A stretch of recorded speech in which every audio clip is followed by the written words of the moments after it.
Dimension analysis and model studies, इसमें हम सबसे पहले तो डायमेंशन एनालिसिस समझेंगे, उसके बाद हम मॉडल स्टडीज की बात करेंगे। सबसे पहले तो डायमेंशन एनालिसिस के दो मेथड होते हैं, एक रेलिंग्स मेथड होता है, एक बकिंगम पाई मेथड होता है। ठीक है, तो यहाँ पे सबसे पहले रेलिंग्स मेथड को हम समझ लेते हैं। उससे पहले ये एक पॉइंट आपको याद रखना है कि रेलिंग्स मेथड सिर्फ हम तब लगाएंगे जो वेरिएबल का हमें फॉर्मूला फाइंड आउट करना है वो अगर डिपेंडेंट होगा 3 to 4 वेरिएबल्स पे सिर्फ। उससे ज्यादा अगर वेरिएबल्स पे वो डिपेंडेंट है तो हम रेलिंग्स मेथड नहीं लगा सकते। ठीक है, अब इसका कॉन्सेप्ट हम थोड़ा समझ लेते हैं। यहाँ पे सपोज हमें फोर्स के लिए गिवन है कि force is function of, force is dependent on mass comma acceleration. ठीक है, सपोज ऐसा दे दिया जाता है और हमें फॉर्मूला फाइंड आउट करना होता है। ठीक है, ऐसा लिख दिया गया कि फोर्स मास पे और एक्सेलेरेशन पे डिपेंडेंट है और हमें फॉर्मूला अब निकालना है। फोर्स जो है मास अपॉन एक्सेलेरेशन भी हो सकता है और ये मास इनटू एक्सेलेरेशन भी हो सकता है। अभी के लिए हमें फॉर्मूला पता है, बट अगर हमें निकालना हो तो उसका मेथड हम लोग देख रहे हैं। तो हम क्या करेंगे, फोर्स इज इक्वल्स टू के टाइम्स मास, मास जो है m, इसकी पावर में हमने लिख देना, क्योंकि एक्सेलेरेशन का a है तो हम कंफ्यूज नहीं होंगे, इसलिए यहाँ पे हम x लिख देते हैं। एक्स m की पावर में x और a जो एक्सेलरेशन है इसकी पावर में सपोज हमने y लिख दिया। ठीक है, अब हमें क्या करना है, फोर्स जो है ना, फोर्स की डायमेंशनल फॉर्मूला हमें पता होना चाहिए। MLT-1 इसका डायमेंशनल, -2 इसका डायमेंशनल फॉर्मूला हो जाता है। ठीक है, ये हमारे फोर्स का डायमेंशनल फॉर्मूला हो गया और हमें इसके साथ साथ जो मास है उसका भी डायमेंशनल फॉर्मूला पता है कि मास का डायमेंशनल फॉर्मूला m ही हो जाता है। ठीक है, इसकी पावर में x है और एक्सेलरेशन का डायमेंशनल फॉर्मूला क्या है, LT-2। ठीक है, ये होता है, इसकी पावर में हमने y लिख देना है। अब हमें क्या करना है कि इनकी पावर्स को, मतलब m की क्या पावर्स है, इसकी पावर क्या है, उन सारी पावर्स को हमें इक्वेट करना है। यहाँ पे अगर हम देखें m की पावर 1 है और दूसरी डायरेक्शन में m की पावर सिर्फ x है, तो x इज इक्वल्स टू 1 आ गया हमारा। ठीक है, इस तरीके से हो गया। अब हम l की पावर्स देखेंगे। l की पावर क्या है, लेफ्ट साइड पे l की पावर 1 है, राइट साइड पे l की पावर y है। ठीक है, अगर हम t की पावर देखें, टाइम की पावर, और t की पावर लेफ्ट साइड पे -2 है और राइट साइड पे -2y है। ठीक है, तो अगर हम यहाँ से फाइंड करें तो x की वैल्यू 1 आ गई और y की वैल्यू हमारी 1 आ गई सिंपली। ठीक है, अब हमें पता चल गया कि फोर्स का फॉर्मूला क्या हो जाएगा, m की पावर में 1 और a की पावर में 1 और इसके साथ एक कांस्टेंट हम लोग लगा देते हैं, क्योंकि कांस्टेंट को हम लोग अगर कुछ और हमें दी गई हो कंडीशंस वगैरह तो हम कांस्टेंट निकाल पाएंगे, अदरवाइज अदरवाइज हम लोग नहीं निकाल पाएंगे इसको। ठीक है तो अभी हमें कॉन्सेप्ट समझ आ गया, इस तरीके से हम रेलिंग्स मेथड का यूज करते हैं। अब इसके बाद जो नया मेथड जो हम यहाँ पे ही पढ़ रहे हैं, तो वो मेथड हो जाता है बकिंगम पाई मेथड, क्योंकि रेलिंग्स मेथड आप लोगों ने स्कूल में भी पढ़ा होगा।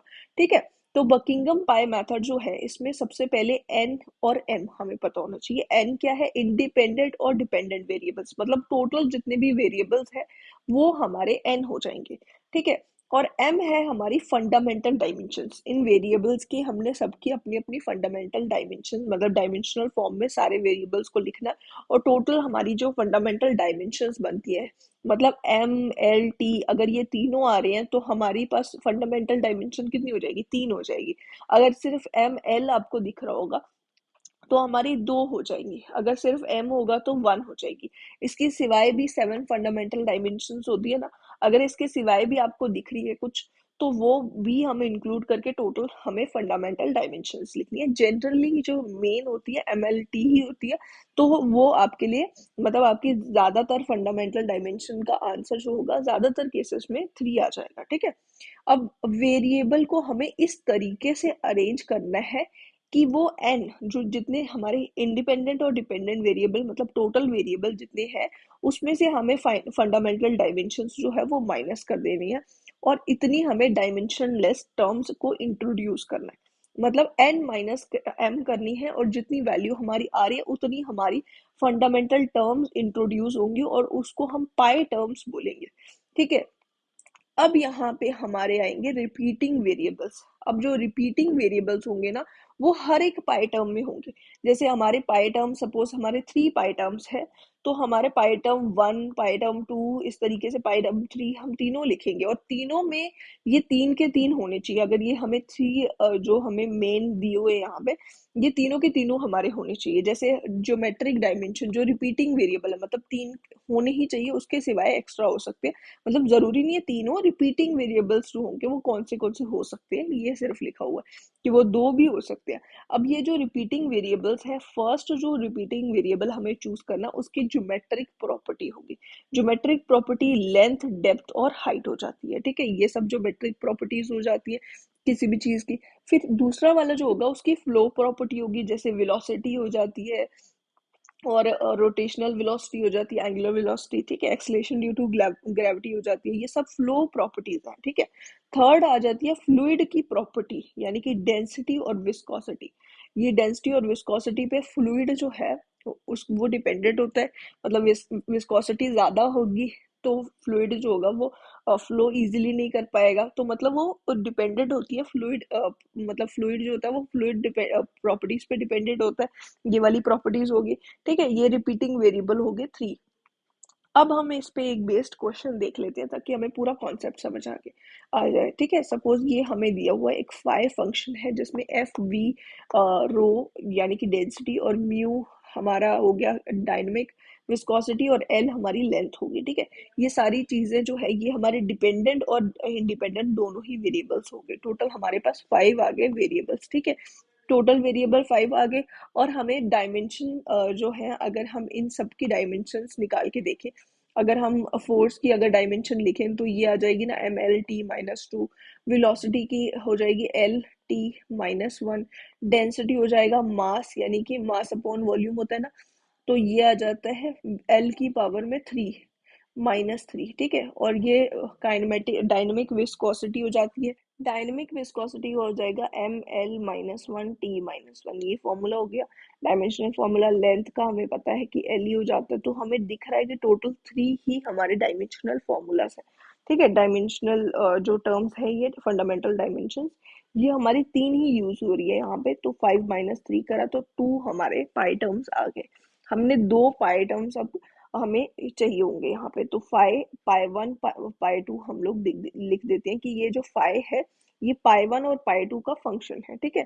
तो रिपीटिंग वेरिएबल्स अब हम चूज करेंगे, इसमें से कौन से रिपीटिंग वेरिएबल यूज करने हैं हमें। तो फर्स्ट जो हमारा था रिपीटिंग वेरिएबल, वो हमें लेंथ, विड्थ या डेप्थ, मतलब जिसकी ज्योमेट्रिक प्रॉपर्टी हो वो चूज करना था। तो यहाँ पे लेंथ हमें दी गई है तो लेंथ हमने चूज कर लिया। दूसरा हमारा जो हमें चूज करना है रिपीटिंग वेरिएबल, उसकी फ्लो प्रॉपर्टी होनी चाहिए, तो हमने वेलोसिटी को यूज कर लिया। फिर फ्लूइड प्रॉपर्टी वाला यहाँ पे डेंसिटी हो जाता है, तो रो हमने उसको रिपीटिंग वेरिएबल ले लिया। अब हमने जो पाई टर्म्स लिखी है ना, यहाँ पे पाई 1 हो जाएगा v की पावर में a1, रो की पावर में b1, और l की पावर में, लेंथ की पावर में c1, ठीक है। और जो बचे हुए हमारे पास थे ना, उसको हमने वेरिएबल्स को यहाँ पे लिख दिया। ये हमारा फोर्स हो गया जिसके ऊपर हमने कुछ भी नहीं पावर में लगाया, ठीक है। और क्योंकि ये रिपीटिंग वेरिएबल नहीं है, ठीक है। फिर पाई 2 जो होगी उसमें वेलोसिटी और डेंसिटी और लेंथ फिर से दिख रही है आपको, ठीक है, क्योंकि ये रिपीटिंग वेरिएबल है, ठीक है। तो ये डेंसिटी और ये लेंथ होगी, इनके पावर में a2 b2 c3 हो गया, और फिर c2 हो गया, और फिर उसके बाद यहाँ पे डायनेमिक विस्कोसिटी म्यू आपको दिख गई, ठीक है। तो ये हमारे हो गए पाई 1 और पाई 2 हमारे ये पाई टर्म्स हो गए, ठीक है। अब यहाँ पे हमें क्या करना है, जैसे ये फर्स्ट वाला पाई है ना, पाई 1 जो है इसको हमने क्या किया है, जो पाई टर्म है इसके जितने भी ये हमारे पास वेरिएबल्स थे, इन सबको हमने डायमेंशनल फॉर्म में लिख दिया और उसकी पावर सेम ही रहने दी, ठीक है। डायमेंशनल फॉर्म में लिखा और इसको पावर सेम ही रहने दी। यहाँ पे ये d1 जो है ये गलती से लिखा है, यहाँ पे d1 नहीं आएगा, इसकी पावर में कुछ नहीं होगा, फोर्स की पावर में। तो अब इसको क्या करना है, हमें यहाँ पे ये कंसिडर करना है कि इसकी वैल्यू जो है ना, ये जो है ये m0 L0 और T0 के बराबर है, ठीक है। इसको इसके बराबर कंसिडर करना है। और अब हमें क्या करना है, पावर्स को इक्वेट करना है। मतलब m जो है मास, इसकी पावर को हमने राइट साइड में और लेफ्ट साइड की पावर को हमने इक्वेट करना है। सेम वे में जो लेंथ है उसकी लेफ्ट और राइट को इक्वेट करना है। फिर उसके बाद टाइम की पावर्स जो है उसको लेफ्ट और राइट को इक्वेट कर देना, क्योंकि ये जीरो के बराबर है इधर वाली साइड। तो जब हम इक्वेट करते हैं हमें ए बी सी की वैल्यूज मिल जाएंगी। यहाँ पे फर्स्ट वाला केस जो है उसका सिर्फ हमने लिखा हुआ है कि पाई वन जो टर्म है ना वो हमारी आ जाती है, पाई टर्म जो होगी उसमें से फर्स्ट टर्म आ गई हमारी फोर्स। फोर्स की पावर में कुछ भी नहीं था, ये फोर्स आ गया अपॉन नीचे डेंसिटी की पावर में आपको वन दिख रहा है। इसका मतलब डेंसिटी जो है इसकी जो पावर थी उसकी -1 वैल्यू आई है। ठीक है, मतलब कि b1 इज गोल्स टू -1 था। ठीक है, यहाँ से हमें पता चल गया इक्वेशंस वगैरह से। और b जो वेलोसिटी है उसकी पावर 2 होगी, लेंथ की पावर 2 होगी। ठीक है, तो ये हमारी फर्स्ट पाई टर्म है जो हमने यहाँ पे लिखी है। एक और इसी के जैसे जब हम ये दूसरी वाली पाई टर्म है इसमें डायमेंशनल जो इसकी डायमेंशंस है जब हम लगाएंगे और सारा इसको ओपन करेंगे, यहाँ पे मैं सिर्फ आपको डायमेंशन लिख के दे देती हूँ और फिर उसके बाद आप वैल्यूज आप निकाल सकते हो A2 B2 और ये सब चीज़ों के। ठीक है, तो इस तरीके से ये आ जाएगा LT-1 इसकी पावर में A2 और ML -3 इसकी पावर में B2। ये सारे ऊपर वाले सेम ही है, सिर्फ इसकी जो डायनेमिक विस्कोसिटी है वो अलग आएगी, जो हो जाएगी ML -1 T-1। ये हो जाता है ना इसकी डायमेंशनल फॉर्मूला डायनेमिक विस्कोसिटी का।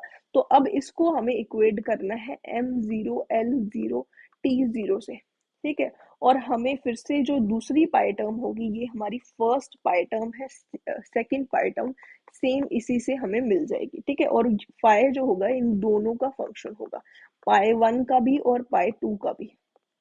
ठीक है, पाई टू का भी फंक्शन हो जाएगा। अब पहले तो एक टर्म प्रोटोटाइप आ जाती है और एक मॉडल आ जाता है। प्रोटोटाइप क्या है, पहले तो हम जब भी कोई चीज बनाना चाहेंगे ना, जैसे हमें कोई बिल्डिंग या कोई ब्रिज वगैरह कुछ कंस्ट्रक्ट करना, उससे पहले हम एक मॉडल तैयार करते हैं उसका, और उसको हम प्रॉपरली उसको स्टडी करते हैं और उसके बाद हम प्रोटोटाइप तैयार करते हैं। जो प्रोटोटाइप होता है वो असलियत में हमारा जो हमें ब्रिज बनाना है, जो असलियत में ब्रिज बनेगा उसको हम प्रोटोटाइप बोलेंगे, और उससे पहले जो हम प्रिपेयर कर रहे हैं उसको मॉडल्स बोल देते हैं। ठीक है, तो यहाँ पे जनरली हम लोग कंसिडर करते हैं कि मॉडल जो होंगे वो प्रोटोटाइप से छोटे होंगे, बट मॉडल जो है वो प्रोटोटाइप से बड़े भी हो सकते हैं। बट वो किस केस में बड़े होंगे, जब flow field is very small. अगर जिस फील्ड में से फ्लो होना है वो अगर बहुत छोटी है तो हमें लार्जर मॉडल बनाना पड़ेगा और उसको हमें प्रॉपरली समझना पड़ेगा।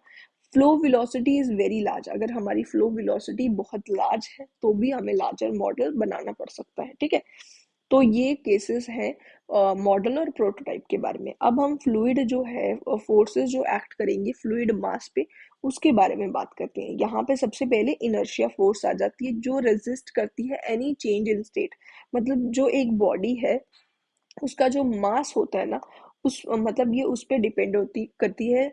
जो इनर्शिया जो होता है वो अपनी जिस जो बॉडी होती है वो जिस स्टेट में होगी उसी स्टेट में रहना चाहती है। मतलब जैसे कि अगर एक बॉडी है वो मूव कर रही है तो वो मूव ही करते रहना चाहेगी, वो अचानक से रुकना नहीं चाहेगी। अगर वो रुकी हुई है, स्टेशनरी है, तो वो मूव नहीं करेगी। मतलब एक उसको जो उस अपनी स्टेट में ही रहना है, तो मतलब वो उस चीज को रेजिस्ट करती है चेंज को, तो उसे कहा जाता है इनर्शिया फोर्स। दूसरा हमारा है, इसके यहाँ पे फॉर्मूलाज लिखी हुई है।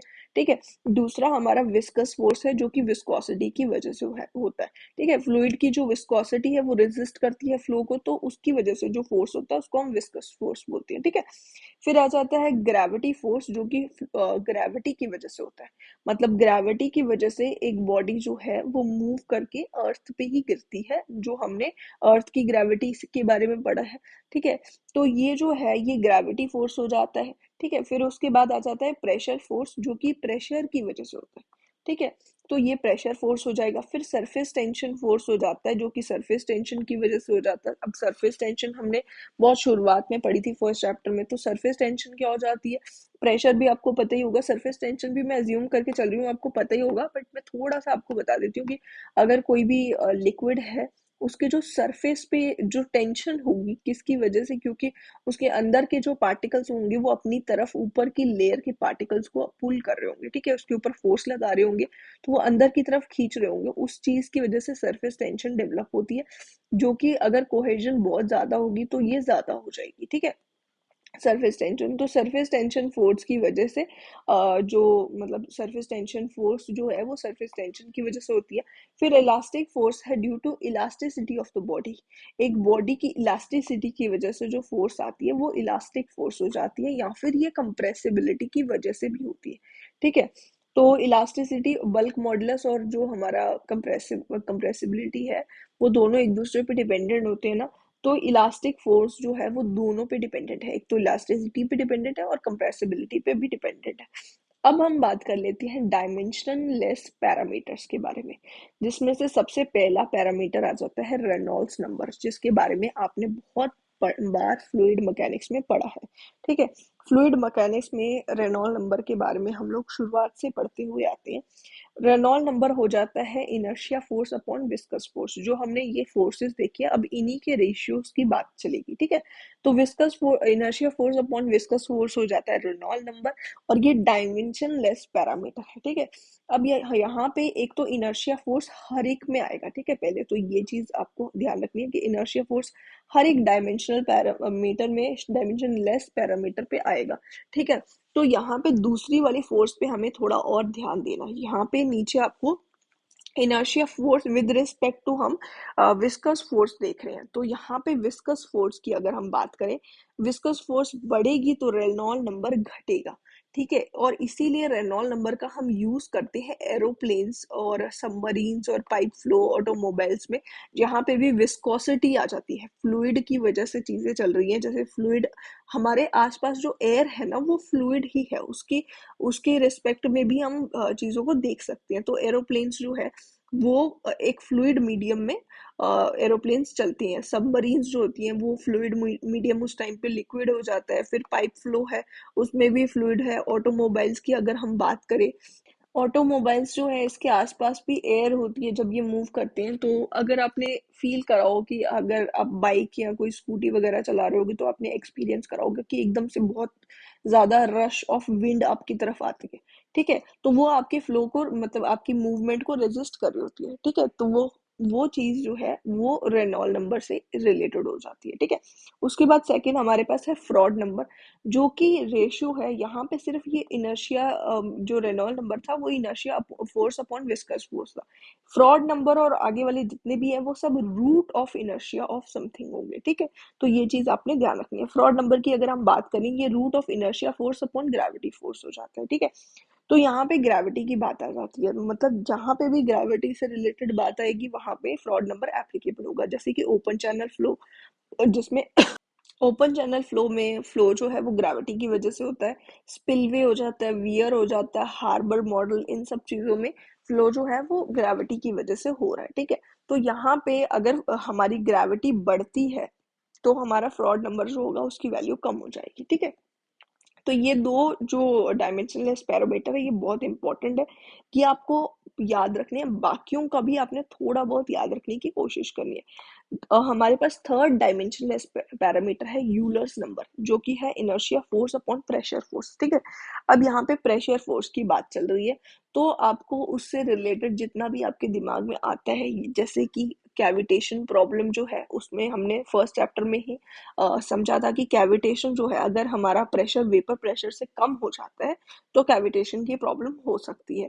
फिर high pressure flow in the pipe, ये सारी चीजें जो होंगी यूलर नंबर से ये रिलेट हो जाएंगी। फिर वेबर नंबर की अगर हम बात करें तो ये हमारा हो जाता है inertia force upon surface tension force. अब आपके दिमाग में जो भी सरफेस टेंशन से रिलेटेड चीजें जो आप रिलेट कर पाओगे वो सारा वेबर नंबर से रिलेटेड होंगे। जैसे कि ब्लड इन आर्टरीज, ब्लड का फ्लो जो हो रहा है आर्टरीज में और वेन्स में, वो वेबर नंबर से रिलेटेड है। राइजिंग बबल्स जो है वो वेबर नंबर से रिलेटेड है। Seepage through soil, capillary rise, study of droplets, और flow over weir for small head, अगर स्मॉल हेड है उसके टाइम पे जब फ्लो होता है तो ये सरफेस टेंशन वहां पे रोल प्ले करती है, ठीक है। तो ये वेबर नंबर हो गया। इसके बाद है मैक नंबर। अब मैक नंबर जो है ये हो जाता है इनर्शिया फोर्स अपॉन, लास्ट में हमारे पास इलास्टिक फोर्स था। इलास्टिक फोर्स के लिए मैंने आपको बताया था कि ये कंप्रेसिबिलिटी पे भी डिपेंडेंट है। Due to elasticity of body भी ये होती है और ये कंप्रेसिबिलिटी की वजह से भी होती है। तो कंप्रेसिबिलिटी वाली चीज मैं अब आपको बोलूंगी कि जैसे ही मैक नंबर आपके दिमाग में आता है तो कंप्रेसिबिलिटी उसके साथ साथ ही आ जानी चाहिए। अब यहाँ पे क्या होगा मैक नंबर में, मतलब क्या होता है कि अगर कोई चीज है, सपोज कोई भी, अगर हम मिसाइल की बात करें, एक ऐसी चीज है जो थोड़ी सी स्पीड से चल रही है, एक ऐसी चीज है जो बहुत ज्यादा हाई स्पीड से चल रही है। जैसे कि रॉकेट्स वगैरह होती हैं, मिसाइल्स होती हैं, इनकी बात करें तो ये बहुत स्पीड से चलती हैं। तो ये क्या करती हैं, एयर को ये कंप्रेस करती हुई जाती है, ठीक है। तो वहां पे कंप्रेसिबिलिटी आ जाती है, ठीक है। तो मैक नंबर जो है वो कंप्रेसिबिलिटी से रिलेटेड है, इलास्टिक फोर्स से रिलेटेड है। तो इसमें एरोडायनेमिक टेस्टिंग आ जाती है, रॉकेट्स आ जाती है, मिसाइल्स आ जाती हैं, ये सारी चीजें मैक नंबर से रिलेटेड हो जाती हैं, ठीक है। अब यहाँ पे वाटर हैमर प्रेशर जो है उसमें भी ये यूजफुल हो जाती है मैक नंबर। अब जो मैक नंबर है ना, इसमें आपको याद रखना है कि 0.3 से कम अगर मैक नंबर है तो इन कंप्रेसिबल फ्लो हमारी कंसिडर करी जाएगी। अगर 0.3 से ज्यादा हो जाती है तो हमेशा हम कंप्रेसिबल फ्लूइड फ्लो कंसिडर करेंगे। अब इसके साथ साथ अगर मैक नंबर लेस देन 1 है तो सबसोनिक बोलेंगे, अगर इक्वल टू 1 हो जाएगा तो उसको हम सोनिक फ्लो बोलेंगे, और ग्रेटर देन 1 तो सुपरसोनिक फ्लो बोलेंगे। अगर मैक नंबर बहुत ज्यादा ग्रेटर देन 1, मतलब बहुत ज्यादा, मतलब 6 to 10 अगर होता है तो इसको हम हाइपरसोनिक फ्लो बोलेंगे, ठीक है। तो ये आपको थोड़ा बहुत मैक नंबर से रिलेटेड याद रखना है कि ये स्पीड से रिलेटेड है थोड़ा सा, कि अगर ज्यादा हाई स्पीड है उससे ये थोड़ा रिलेटेड है। अब हम आ जाते हैं हमारे जो मॉडल्स जो है ना उसके बारे में हमने और अच्छे से अब समझना है प्रॉपरली। तो यहाँ पे सबसे पहले तो यहाँ पे आ जाती है सिमिलैरिटी। जब हमारी मॉडल्स की हम बात करते हैं तो यहाँ पे ज्योमेट्रिक, काइनेमेटिक और डायनेमिक सिमिलैरिटी, तीन सिमिलैरिटीज है। पहली सिमिलैरिटी जो ज्योमेट्रिक सिमिलैरिटी, वो सिमिलैरिटी ऑफ शेप आ जाती है, ठीक है।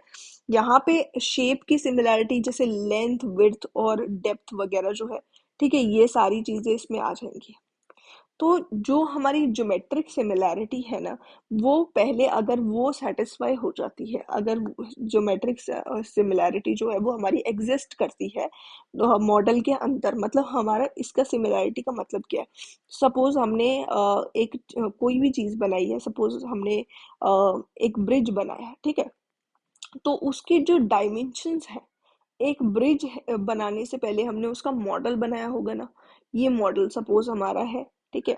ये मॉडल है इसलिए हम इसको अभी के लिए एक कंसिडर करते हैं, इसका टाइनी फॉर्म है। ये मॉडल बड़ा भी हो सकता है, ये भी हमने ऑलरेडी बात कर लिया। अब ये जो मॉडल है ना, इसकी डायमेंशंस जो होंगी ना, वो डायमेंशंस का जो रेशियो होगा ना, मतलब कि लेंथ जो होगी इसकी, मॉडल की लेंथ सपोज L1 है और जो हमारा प्रोटोटाइप है उसकी लेंथ सपोज L2 है। तो इनका जो रेशियो होगा, लेंथ का रेशियो, विड्थ का रेशियो, और ये जो हमारे पास डेप्थ हो जाएगी, इन सब चीजों का जो रेशियो होगा ना, ये हमेशा हमारा कांस्टेंट आएगा, ठीक है। इसको सपोज कांस्टेंट ही मैं लिख देती हूँ के लिखने की जगह। तो ये कांस्टेंट आएगा, ये हो जाती है हमारी ज्योमेट्रिक सिमिलैरिटी। इस चीज को हम बोलते हैं ज्योमेट्रिक सिमिलैरिटी, ठीक है। तो ज्योमेट्रिक सिमिलैरिटी सबसे पहले आ जाती है। अगर वो एग्जिस्ट करती है उसके बाद ही काइनेमेटिक सिमिलैरिटी एग्जिस्ट करेगी, और अगर हमारी काइनेमेटिक सिमिलैरिटी एग्जिस्ट करती है फिर हमारी डायनेमिक सिमिलैरिटी भी एग्जिस्ट करेगी, ठीक है। दोनों एग्जिस्ट करनी चाहिए डायनेमिक सिमिलैरिटी के लिए, ठीक है। अब हम ज्योमेट्रिक सिमिलैरिटी और इन सब चीजों को अच्छे से समझ लेते हैं। तो यहाँ पे ज्योमेट्रिक सिमिलैरिटी एक जो होती है, वो मॉडल जो होंगे वो ज्योमेट्रिक सिमिलैरिटी पे डिपेंडेंट होंगे, या फिर एक जो ऐसे मॉडल्स होते हैं जिसमें ज्योमेट्रिक सिमिलैरिटी नहीं होती है, उसको हम डिस्टॉर्टेड मॉडल बोलते हैं। उसके बारे में भी हम थोड़ा सा आगे पढ़ेंगे। तो पहले तो ज्योमेट्रिक पैरामीटर्स की बात करें, length, width, height, area, volume, ये सारे हमारे ज्योमेट्रिक पैरामीटर है। मतलब इनकी अगर जो सिमिलैरिटी है तो उसको हम ज्योमेट्रिक सिमिलैरिटी बोल सकते हैं। तो ये length of model upon length of prototype is equals to width of model upon width of prototype is equals to height of model upon height of prototype. इन सब की रेशियो जो है वो बराबर आएगी। जिसको हम लेंथ रेशियो बोल सकते हैं। अब एरिया जो है, एरिया को हम लेंथ इंटू विड्थ बोलते हैं। तो लेंथ और विड्थ का रेशियो लेंथ का स्क्वायर, लेंथ रेशियो का स्क्वायर हो गया, ठीक है। और वॉल्यूम का रेशियो अगर हम देखें तो वॉल्यूम हो जाएगा लेंथ रेशियो का क्यूब, ठीक है। तो इस तरीके से ये सारी सिमिलैरिटीज जो है ना, मतलब कि लेंथ का रेशियो होगा पहले वाला, दूसरा वाला लेंथ रेशियो का स्क्वायर होना चाहिए, तीसरा वाला लेंथ रेशियो का क्यूब होना चाहिए, और ये हमारी सिमिलैरिटी एग्जिस्ट करनी चाहिए, ये ज्योमेट्रिक सिमिलैरिटी होगी। अब काइनेमेटिक पैरामीटर्स में हमारे पास क्या क्या आ जाते हैं, velocity, acceleration ratio, discharge ratio, ये सारी चीज़ों की रेशियोज जो है वो आ जाती हैं। अब यहाँ पे वेलोसिटी जो मॉडल और प्रोटोटाइप की होगी उसका रेशियो वी आर हम लोग बोलेंगे। अब वेलोसिटी जो होती है वो लेंथ अपॉन टाइम होती है, तो इसको एल आर अपॉन मतलब length ratio upon time ratio बोल सकते हैं, ठीक है। फिर एक्सेलेरेशन जो होगी, एक्सेलेरेशन रेशियो वो हो जाएगी area, acceleration ratio A R हो जाएगी, या फिर इसको L R upon T R का स्क्वायर बोल सकते हैं, मतलब कि लेंथ और टाइम का स्क्वायर होता है ना इसका रेशियो, तो length square upon time square हो जाता है एक्सेलेरेशन रेशियो। इसके बाद है डायमेंशन डिस्चार्ज रेशियो, जो कि मॉडल और प्रोटोटाइप का रेशियो हो जाएगा। Discharge ratio is equals to length ratio का क्यूब अपॉन टाइम रेशियो। ये काइनेमेटिक पैरामीटर्स हो गए। अब डायनेमिक पैरामीटर्स में आ जाती है फोर्सेस, पावर एंड ऑल, ठीक है। अब फोर्स जो है वो mass upon force of model, model upon prototype हो जाएगा। अब इसको फोर्स को अगर हम मास इंटू एक्सेलेरेशन लिखें, फिर उसके बाद मास को ओपन करके हम डेंसिटी इंटू वॉल्यूम लिखें, तो ये हमारा हो जाता है डेंसिटी का रेशियो, लेंथ का रेशियो का क्यूब, और एक्सेलेरेशन का रेशियो का मतलब इसकी पावर 1 ही हो जाएगा। तो ये हमारा हो जाता है फोर्स रेशियो, जिसको हम चाहें तो एक्सेलेरेशन रेशियो को ओपन करके length ratio upon time ratio का स्क्वायर करके प्रॉपर इसको और इसको ओपन कर सकते हैं, और मतलब ये फॉर्मूला हम लोग बना सकते हैं। फिर पावर रेशियो में भी सेम हम ये कर सकते हैं, फोर्स इंटू वेलोसिटी हो जाता है हमारा पावर। तो फोर्स का हो जाएगा पहले तो जो हमने निकाला है यहाँ से, ये हमारा फॉर्मूला था, यहाँ पे डेल्टा आर एल आर की पावर 4 अपॉन टी आर, ये हमारा फोर्स का फॉर्मूला हो गया, और वेलोसिटी का formula L R upon T R हो गया, ठीक है। तो इसका जब हम मल्टीप्लाई करेंगे तो यहाँ पे डेंसिटी, यहाँ पे नीचे मैंने लिख दिया हुआ वैसे तो ये, ठीक है। तो ये आ जाएगा density ratio into length ratio की पावर 5 अपॉन टाइम रेशियो की पावर 4 की पावर 3, ठीक है। तो ये हमारा पावर रेशियो होगा। इस तरीके से ये सारे हमारी सिमिलैरिटीज जो है वो खत्म हो गई। अब हम आ जाते हैं रेनॉल्ड्स के मॉडल लॉ, और जो हमारे जितने भी लॉज है, मॉडल से रिलेटेड जो लॉज है वो हम समझ लेते हैं, ठीक है। रेनॉल्ड्स मॉडल लॉ इसमें सबसे पहले आ जाता है। रेनॉल्ड्स मॉडल लॉ, और ये जितने भी लॉज होंगे ये सारे डायमेंशनलेस पैरामीटर जो थे उसी से रिलेटेड होंगे। यहाँ पे सबसे पहले रेनॉल्ड नंबर की हम ऑलरेडी बात कर चुके हैं, हमें पता है वो हमारा inertia force upon viscous force होता है। इसीलिए यहाँ पे डोमिनेट कौन सी फोर्स करेगी, एक तो इनर्शिया फोर्स करेगी करेगी उसके साथ साथ विस्कस फोर्स डोमिनेट करेगी, ठीक है। तो इसकी एग्जांपल्स क्या हो जाएंगी, parachute landing, flow around submerged body, submarine और एयरप्लेन फ्लाइंग, ऑटोमोबाइल्स और पाइप फ्लोज, और ये सारी इसकी एग्जांपल्स हो जाएंगी जो हमने ऑलरेडी समझी हुई है रेनॉल्ड नंबर के टाइम पे। अब यहाँ पे क्या होता है, रेनॉल्ड नंबर प्रोटोटाइप का और मॉडल का जो है हम इक्वेट करते हैं, और हम जब इसको इक्वेट करेंगे तो इनकी जो जो डायमेंशंस होगी ना उसकी रेशियो आपस में जब हम लेंगे तो वो हो जाती है ना, जो अभी हम देख रहे थे रेशियोज, ज्योमेट्रिक सिमिलैरिटी और डायनेमिक पैरामीटर्स जब हम पढ़ रहे थे तो इनमें हम रेशियोज देख रहे थे, ठीक है। तो ये हमारी लेंथ रेशियो थी फर्स्ट, फिर उसके बाद हमने वेलोसिटी रेशियो देख ली, एक्सेलरेशन रेशियो देख ली। वैसे ही सेम यहाँ पे ये जो पूरी टर्म है ना, अगर हम यहाँ पे लिखें तो ये हमारी हो जाएगी डेंसिटी मॉडल की, फिर वेलोसिटी मॉडल की, फिर लेंथ मॉडल की अपॉन विस्कोसिटी हमारी मॉडल की, डायनेमिक विस्कोसिटी, फिर उसके बाद डेंसिटी हमारी प्रोटोटाइप की, और वेलोसिटी प्रोटोटाइप की, फिर उसके बाद लेंथ प्रोटोटाइप की अपॉन डायनेमिक विस्कोसिटी प्रोटोटाइप की। तो अगर हम इसको इधर लेके जाएं, ठीक है, तो ये हो जाएगा ना density of model upon density of prototype, पहली वाली टर्म हो जाएगी। सेम वे में ये बाकी टर्म्स हो जाएंगी। तो इसको हम डेंसिटी जो है डेंसिटी रेशियो लिख सकते हैं ना, तो इसीलिए हमने density ratio, velocity ratio, length ratio और विस्कोसिटी रेशियो लिख दिया, इज इक्वल्स टू 1 हो गया हमारा। अब यहाँ से इसी चीज का यूज करके हम वेलोसिटी रेशियो लिख सकते हैं। वेलोसिटी रेशियो हो जाएगी dynamic viscosity upon density into length. ये हमारा लेंथ है, ठीक है, लेंथ रेशियो, ठीक है। तो जब इससे हम लिख सकते हैं वेलोसिटी रेशियो और इसी से हम एक्सेलरेशन रेशियो निकाल सकते हैं, ठीक है। इस वेलोसिटी रेशियो अपॉन टाइम हो जाता है ना हमारा एक्सेलरेशन रेशियो, तो इसी का हमने ले लिया रेशियो। फिर पावर रेशियो हम निकाल सकते हैं यहाँ से, फिर टाइम रेशियो भी हम निकाल सकते हैं यहाँ से। सेम वे में हमने इसी चीज का सिर्फ ये जो हमारे पास रेनॉल्ड नंबर की हेल्प से जो फॉर्मूला बना है उसी का हमने मतलब उसी का यूज करके हमने रेशियोज निकाल लेनी है। अब ये हमारा हो गया रेनॉल्ड्स मॉडल लॉ। अब हमारे पास सेकंड आ जाता है फ्रॉड मॉडल लॉ, जो कि हमने बात कर ली हुई है। इनर्शिया फोर्स के सिवाय यहाँ पे ग्रेविटी फोर्स डोमिनेट करेगी, इसलिए एग्जांपल हमारी वियर और ओपन चैनल फ्लो, स्पिलवे और orifice notches, ships in water, siphon flow in pipe, और ये सारी चीजें इस पे आ जाती है फ्रॉड्स मॉडल लॉ में। अब फ्रॉड मॉडल लॉ में फ्रॉड नंबर को हमने इक्वेट कर दिया सिंपली मॉडल और प्रोटोटाइप के, और फिर उसके बाद यहाँ पे इन सब चीजों की रेशियो जो होगी वो 1 के बराबर आ गई। अब इसी की हेल्प से अगर हम ग्रेविटी रेशियो की बात करें तो वो हमारी जो है वो 1 ही हो जाएगी, इसलिए velocity ratio upon length ratio का रूट जो है वो इक्वल टू 1 हो गया। इसका मतलब वेलोसिटी रेशियो हमारी रूट एल आर होगी, मतलब कि लेंथ रेशियो का रूट हो जाएगी हमारी वेलोसिटी रेशियो। यहाँ से ये हमारा कंक्लूजन निकल के आया और इसी की हेल्प से हम आगे के फॉर्मूलास निकाल सकते हैं। इसके सिवाय यहाँ पे हमारे पास एक शिप मॉडल लॉ होता है, जो जो जैसे हम बाकी लॉज देख रहे हैं, जैसे फ्रॉड लॉ की तो हमने बात कर ली, यूलर मॉडल लॉ भी आएगा इसके बाद, फिर वेबर मॉडल लॉ आ जाएगा, मैक नंबर, ये सारी चीजों के लॉज जो है वो हमें समझ आएंगे। लेकिन यहाँ पे एक शिप मॉडल लॉ होता है, जो शिप मॉडल लॉ है ना, यहाँ पे शिप जो है उसकी उस वहां पे ग्रेविटी भी रोल प्ले करती है और यहाँ पे विस्कोसिटी भी रोल प्ले करती है, इसीलिए यहाँ पे ये दोनों ही इक्वली डोमिनेट कर रही हैं। फ्रॉड लॉ, फ्रॉड नंबर भी और जो हमारा रेनॉल्ड नंबर है दोनों ही रोल प्ले कर रहा है। तो रेनॉल्ड नंबर की जो कंक्लूजन निकल के आई और फ्रॉड नंबर की जो कंक्लूजन निकल के आई, ये हमारी जो है ये हमारी फ्रॉड नंबर वाली होगी, ठीक है। तो रेनॉल्ड नंबर की जो निकल के आई है उन दोनों ही कंक्लूजन्स का यूज करके हम शिप मॉडल लॉ में यूज कर सकते हैं। जैसे ये हमारी जो है रेनॉल्ड नंबर से निकल के आई थी, जो हम यूज कर सकते हैं यहाँ पे, मतलब दोनों का हमने मिक्स करके कंक्लूजन जो है वो हम शिप मॉडल लॉ में यूज कर पाएंगे, ठीक है। तो ये शिप मॉडल लॉ हो गया। फ्रॉड मॉडल लॉ की हमने बात कर ली है।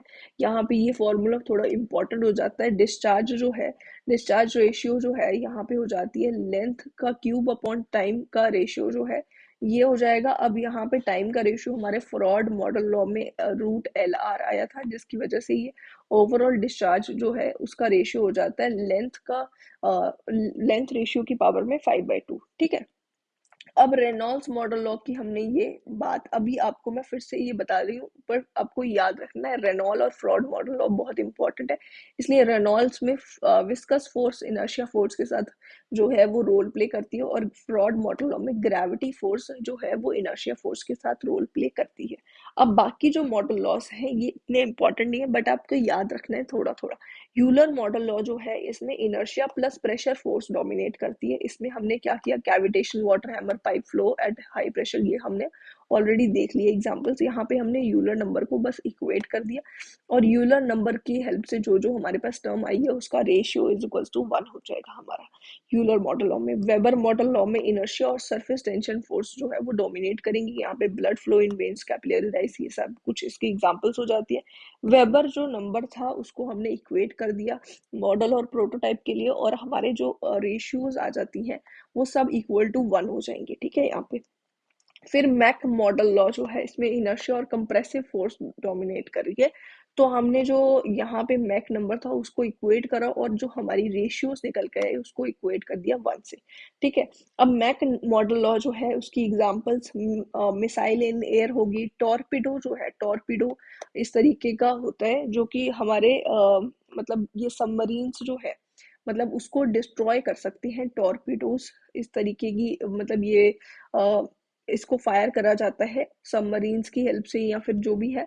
तो ये टॉर्पिडोज जो होती हैं इसमें भी मैक नंबर का रोल होता है, ठीक है। वाटर हैमर जो है इसकी एग्जांपल हो जाती है, इसमें भी आ जाता है। फिर flow through gases at very high velocity, इसमें भी मैक नंबर रोल प्ले करता है। ये भी हमें याद रखने की मैक नंबर ग्रेटर देन 0.3 होगा तब कंप्रेसिव फ्लो हमारा माना जाएगा।